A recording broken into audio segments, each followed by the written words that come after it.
የሄኖክ የመጀመሪያ ፊልም ትራፊኳ የተሰኘው ፊልም ነበር። ከሜሮን ጌትነት ጋር አብሮ የሰሩት እዛ ፊልም ላይ የተመለከትነው የሄኖክ አክቲንግ የመጀመሪያ ፊልም ሁላ አይመስልም ነበር። ይህ ማለት ከዛሬ 12 እና 13 ዓመት በፊት ነበር። ከዛ በኋላ በርካታ ፊልሞችን ላይ በትወና ተሳትፏል። በሂደትም ደግሞ ፊልሞችን እና የሙዚቃ ቪዲዮዎችንም ጭምር ዳይሬክት በማድረግ ጀመረ። ከታሪኩ ባባ እና ከማንዴላ ጋር የሰራው አንድ ፊልም እጅግ በጣም ይመቸኛል። እነ አለምሰገድ ተስፋዬ፣ ሙሉዓለም ጌታቸው፣ ማንዴላን ካነሳን ሄኖክንም በእነሱ ምድብ ከተተው የምንችል ምርጥ የፊልም ተዋናይ ነው። ትናንትና በሰይፉ ኦን ኢቢኤስ ላይ ቀርቦ እሱ ራሱ እንደተናገረው ከሆነ የሄኖክ ወንድሙ ህይወት በሁለት ይከፈላል። የመጀመሪያው ፈረጃ የተሰኘውን አዲሱ ፊልም መስራት ከመጀመሩ በፊት ያለው ህይወቱና ቀጥሎም ደግሞ ከፈረጃ በኋላ ያለው ህይወቱ ነው። ሄኖክ አዲስ ለሚሰራው ፊልም ብዙ ዋጋ ከፍሏል። የሚታዩ የማይታዩ ብዙ መስዋዕትነቶችን ከፍሏል። ለዚህም ፊልም ካራክተር ብሎ ከሰውነቱ ላይ 41 ኪሎ ቀንሷል። ፊልሙ ገጸ ባህሪውን የሰውነት አቋም ስላስገደደው ማለት ነው። ሄኖክ ፈረጃ ፊልሙ ሲሰራ አራት ነገሮችን ነው አብሮ የሚሰራው። የፊልሙ መሪ ተዋናይ እሱ ነው። ደራሲ ነው፣ ዳይሬክተርም ነው፣ ኤክስኪዩቲቭ ፕሮዲዩሰርም ነው። ይህንን ፊልም እውን ለማድረግ ደግሞ 6 ዓመታትን ያህል ፈጅቶበታል። ሌላ ስራ ሳይሰራ ሙሉ ትኩረትን ፈረጃ ላይ ብቻ አድርጎ በገንዘብም ቢሆን ብዙ አውጥቶበታል። መኪናው እስከ መሸጥ ድረስ ደርሷል። ፊልሙ በአጠቃላይ የፈጀው 7.5 ሚሊዮን ብር ሲሆን ከህዝቡ ከ1200 ሰዎች የተወጣጣ ገንዘብ ግን 3 ሚሊዮን ብር ብቻ ነበር። እውነት ለመናገር ሄኖክ ያሰበው ሐሳብ በጣም ገራሚ ሐሳብ ነው። ህዝብን አምስት ብር አዋጥቶ ፊልም እንስራ፣ ከዛም በኋላ በዚህ ፊልም ሽያጭ ደግሞ ሌላ ፊልም ይሰራ።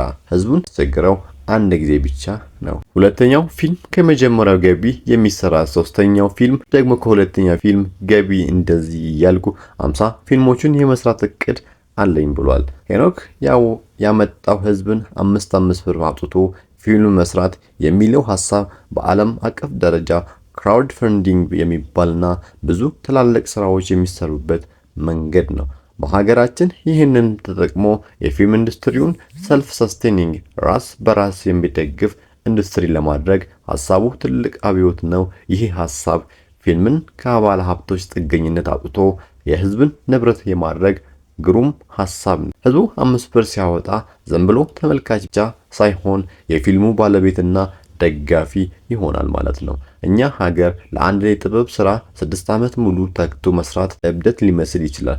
ነገር ግን እውነተኛ ጥበብ የሚወለደው እንዲህ አይነት ትጋት ውስጥ ነው። ሄኖክ ለጥበብ የሚከፈለው መስዋዕትነት ገንዘቡን፣ አካሉና ጊዜውን የምንከሰው እኛ ተመልካቾች ይህንን ራዕይ ስንደግፍና ሐሳቡ ስንገዛ ብቻ ነው። በተለይ በኢትዮጵያ የፊልም ኢንዱስትሪ ውስጥ ለገጸ ባህሪ ወይም ካራክተር ተብሎ 41 ኪሎ መቀነስና እስከ መሸጥ ድረስ መድረስ የኪነ ጥበብን ፍቅርን፣ ቁርጠኝነትን ቁልጭ አድርጎ ያሳያል። ይህንን ኢንተርቪው የሰማሁት ሄኖክ በየዋህነት ተነሳስቶ በኢትዮጵያ ታሪክ ተሰምቶ በማይታወቅ ሁኔታ ህዝብን በገንዘብ የሚሳተፍበት አንድ ፊልም ለመስራት አለሞ የገንዘብ እርዳታ ጠየቀ።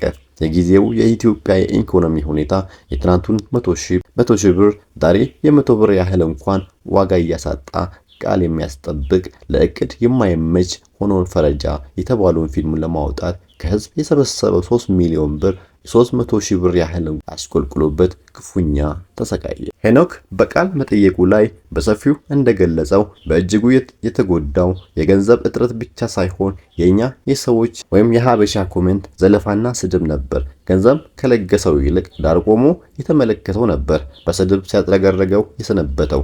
ልጁ ግን ለዓላማው ቁርጠኝነት ለቃሉም ታማኝ ነበርና ቃሉን በተግባር ተርጉሞ ፊልሙን ለእይታ አበቃ። የኛ ሰው ሀበሻ እጅግ ከባድ አስቸጋሪ ከሚባሉ የዓለም ህዝቦች ዋነኛ ይመስለኛል። ሰው ሲያገኝ ከስር መገዝገዝ፣ ቀን ሲዘንብበት ምሳር ወይ መጥረቢያ ይዞ ለመጣል መሯሯጥ። ይህ የሆነው ደግሞ በዚሁ ዘመን የፈጠርነው ቀለም ገብቶኛል ሰለጠንኩ ያለው ትውልድ በተነሳበት መሆኑ ደግሞ እጅግ አስገራሚ ያደርጋል።